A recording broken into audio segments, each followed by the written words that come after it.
والصلاة والسلام على رسول من لا نبي بعده. أما بعد فأعوذ بالله من الشيطان الرجيم. بسم الله الرحمن الرحيم. تبارك الذي بيده الملك وهو على كل شيء قدير. الذي خلق الموت والحياة ليبلوكم أيكم أحسن عملا وهو العزيز الغفور. الذي خلق 7 سماوات طباقا ما ترى في خلق الرحمن من تفاوت فارجع البصر هل ترى من فطور ثم ارجع البصر كرتين ينقلب إليك البصر خاسئا وهو حسير. صدق الله العظيم.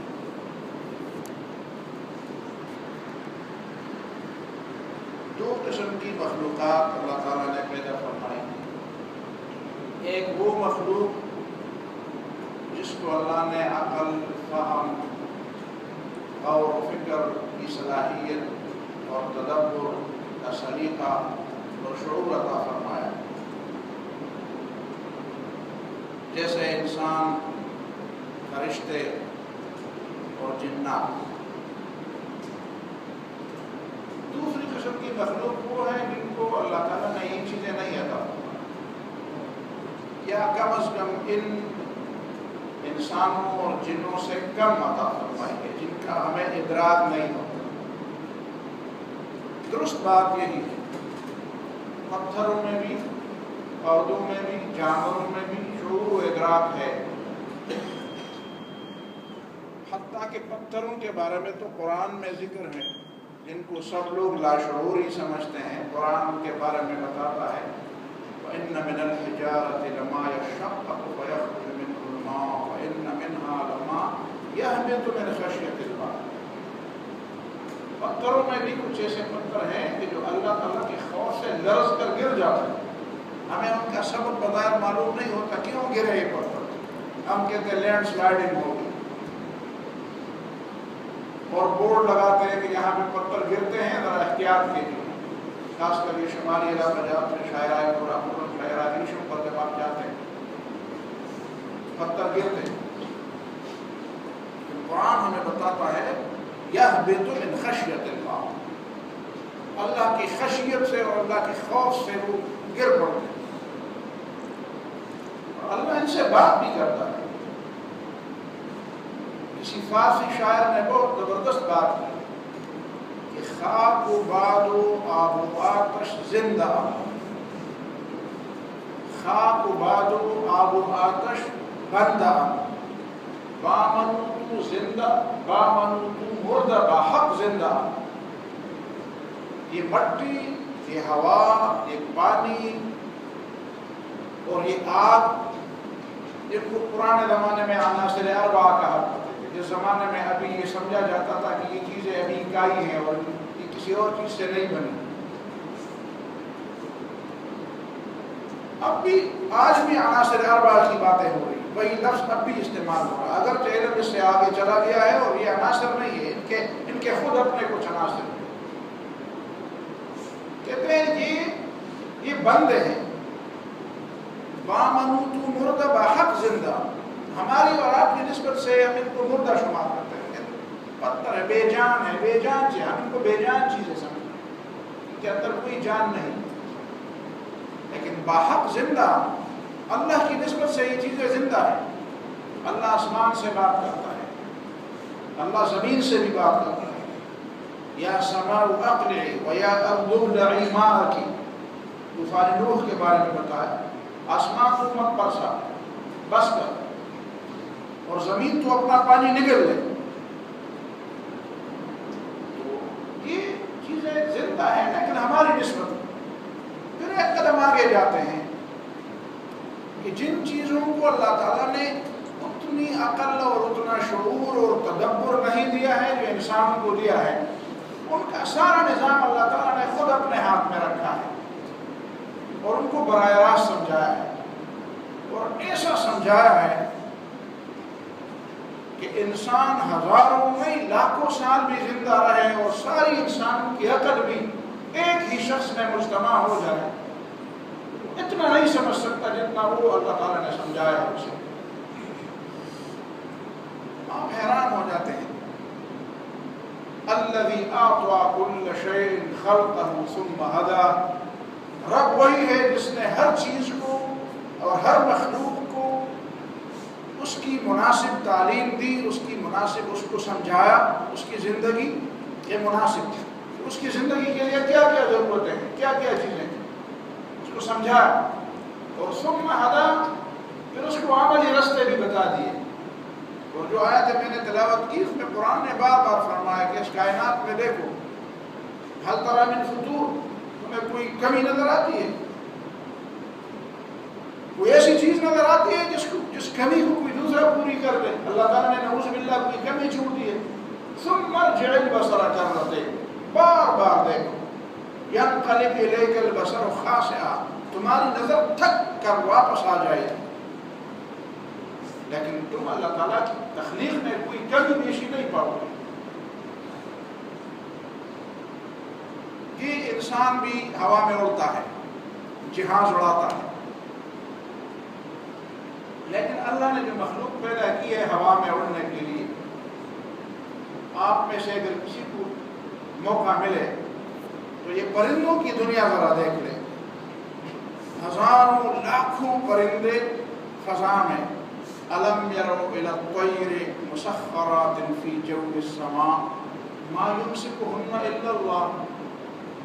یہ لوگ نہیں دیکھتے ان پرندوں کو جو آسمان کی فضا میں معلق ہیں، گرتے نہیں ہیں نیچے، اسی فضا میں وہ تیرتے ہیں، اڑتے ہیں، اور ان کو کنٹرول کرنے والا سوائے اللہ کے اور کوئی نہیں.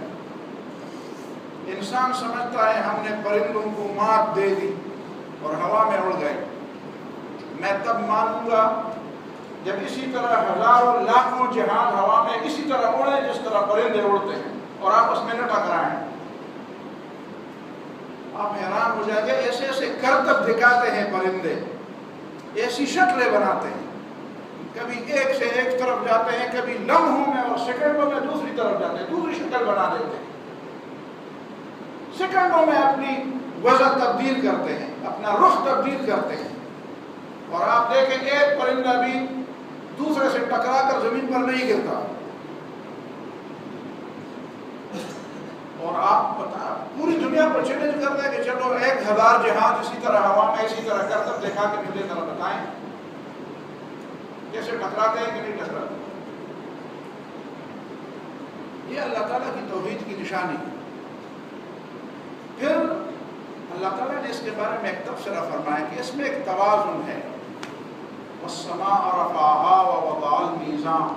کائنات میں اللہ تعالیٰ نے ایک توازن پیدا کیا، ایک توازن، ایسا توازن جس کو سمجھنے کے لیے اتنی عقل کی ضرورت ہے، وہ بھی خدائی ہدایت کے بغیر اور خدائی رہنمائی کے بغیر انسان کو نصیب نہیں ہوتی. اور جس طرح اللہ تعالیٰ نے اس کائنات کے اندر ایک توازن قائم کیا ہے، اسی طرح اللہ تعالیٰ نے اپنی ہدایات اور احکامات میں بھی ایک توازن قائم کیا. تخلیق، اللہ تعالیٰ کی تخلیق میں اور اللہ تعالیٰ کے احکام میں، دونوں میں ایک توازن ہے، ایک مناسبت ہے. جس طرح یہ پوری کائنات بالکل متوازن طریقے سے بنائی گئی ہے، اسی طرح اللہ تعالیٰ کے احکام بھی بالکل متوازن طریقے سے انسانوں کو دیے گئے ہیں.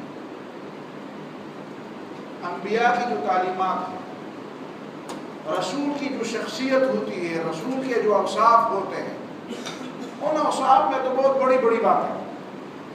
ان کا تو شمار ایک مجلس میں ممکن نہیں ہے، ایک مجلس میں نہیں، پوری زندگی میں بھی ممکن نہیں. لیکن ایک وصف جس کا میں یہاں پہ ذکر کروں، وہ انبیاء کی تعلیمات میں بھی اور انبیاء کی جو اوصاف ہیں ان میں توازن ہے. توازن کا مطلب یہ نہیں ہے کہ وہ اسلام اور کفر کے درمیان توازن قائم کرتے ہیں.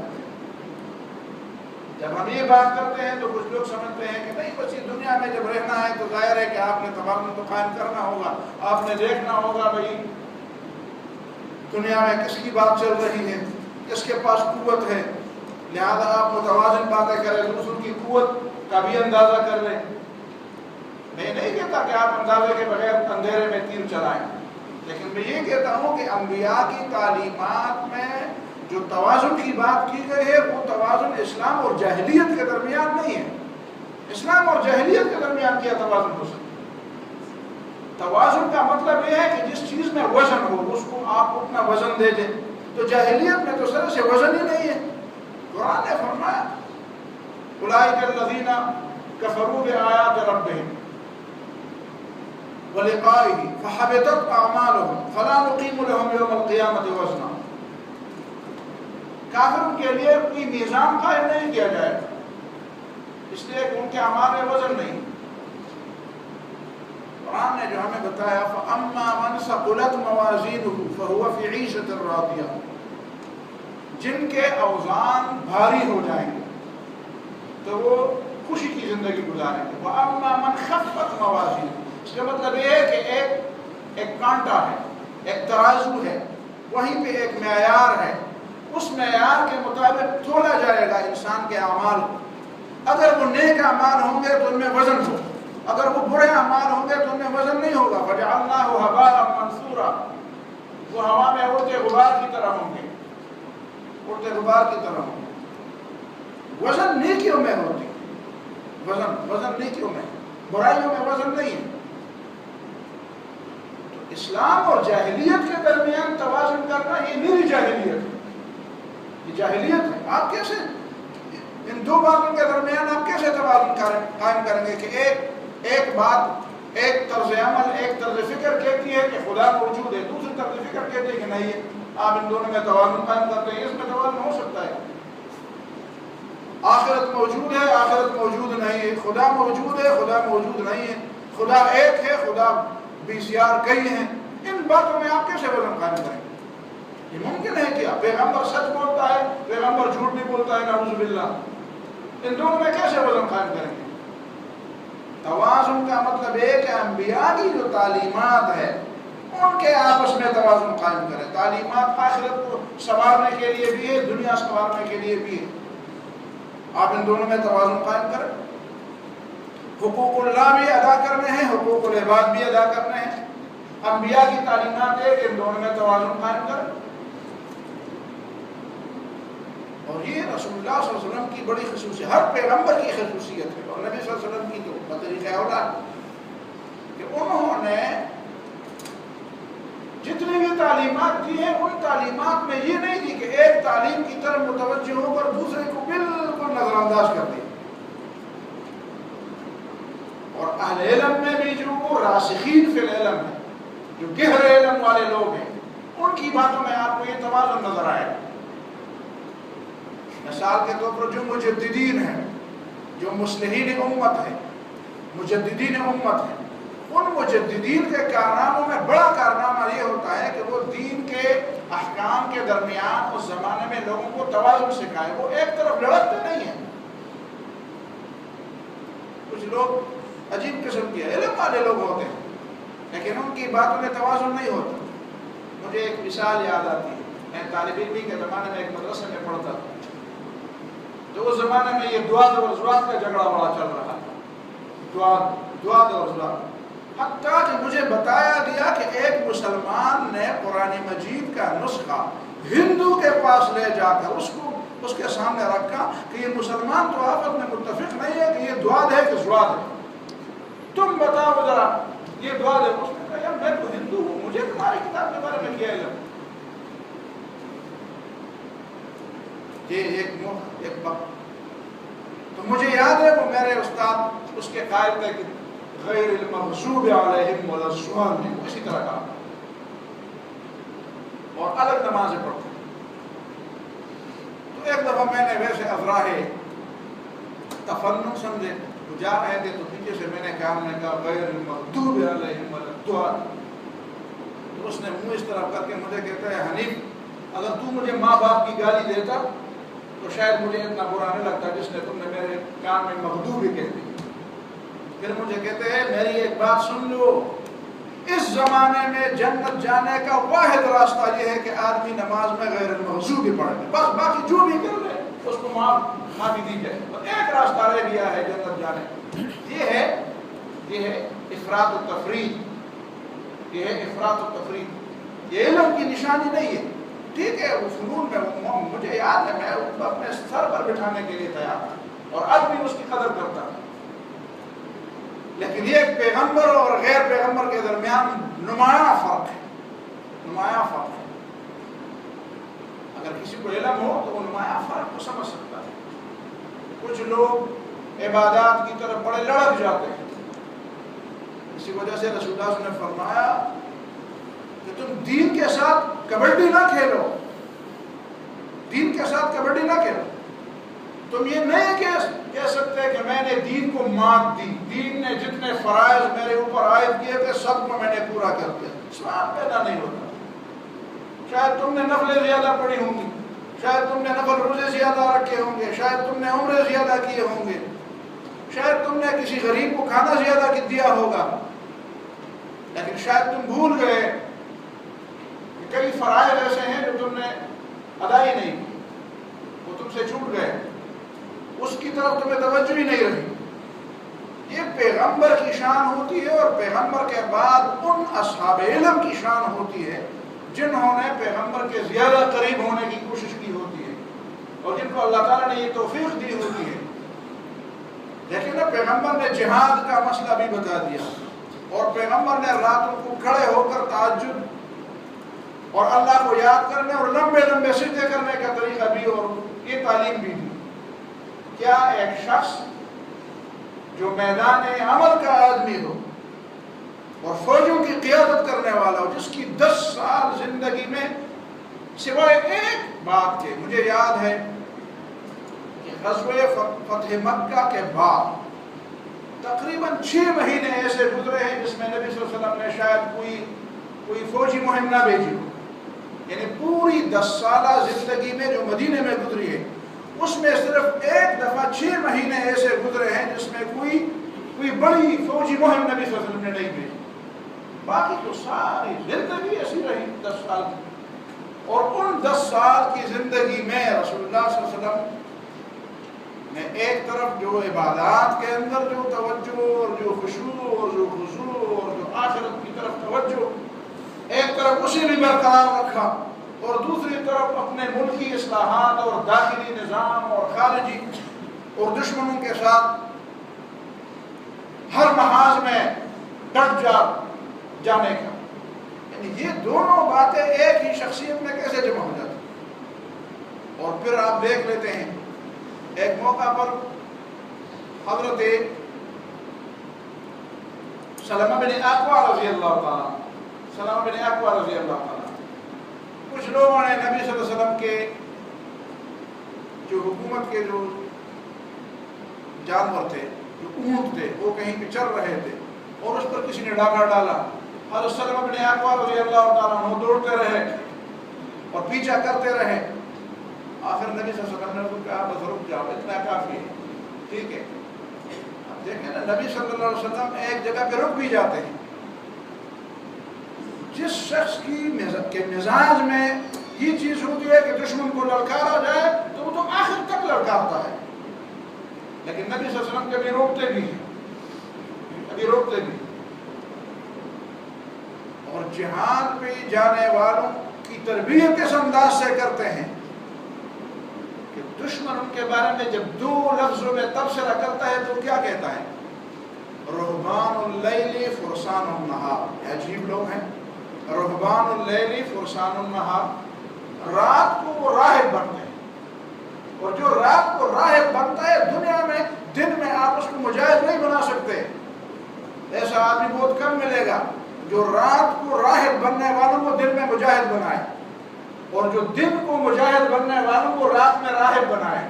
لیکن نبی صلی اللہ علیہ وسلم نے کر کے دکھایا، رہبان اللیل فرسان النہار، جو رات میں ایسے ہوتے ہیں کہ لوگ سمجھتے ہیں ان کا تو دنیا کے ساتھ کوئی واسطہ ہی نہیں ہے، یہ تو ایسے لوگ ہیں جو دنیا کو جانتے نہیں ہیں، لیکن وہی لوگ آپ دن کو دیکھتے ہیں تو فرسان بالنہار، وہ شاہ سوار ہوتے ہیں، پھر وہ دنیا ملکوں کو فتح کرتے ہیں۔ تو یہ توازن قائم کرنا، ایک اللہ تعالیٰ نے وہ توازن قائم کیا ہے جو اس کائنات کے اندر ہے، ایک وہ تعلیم ہے جو نبی صلی اللہ علیہ وسلم کی تعلیم، اللہ تعالیٰ نے ہم کو سمجھایا کہ بتاؤ دنیا کو کہ زندگی کے اندر کیسے توازن قائم کریں گے۔ اور آخری بات میں یہ سمجھاؤں کہ ان دونوں باتوں کو بالائے طاق رکھ کر ہمارے ہاں یہ باتیں کہیں جا رہی ہیں کہ اسلام اور کفر کے درمیان بھی کوئی توازن ہونا چاہیے، اسلام اور جاہلیت کے درمیان بھی کوئی توازن ہونا چاہیے، حق اور باطل کے درمیان بھی کوئی تعلق ہونا چاہیے، کوئی کچھ دو اور کچھ دو۔ یہ باتیں تم نے کہاں سے سیکھی؟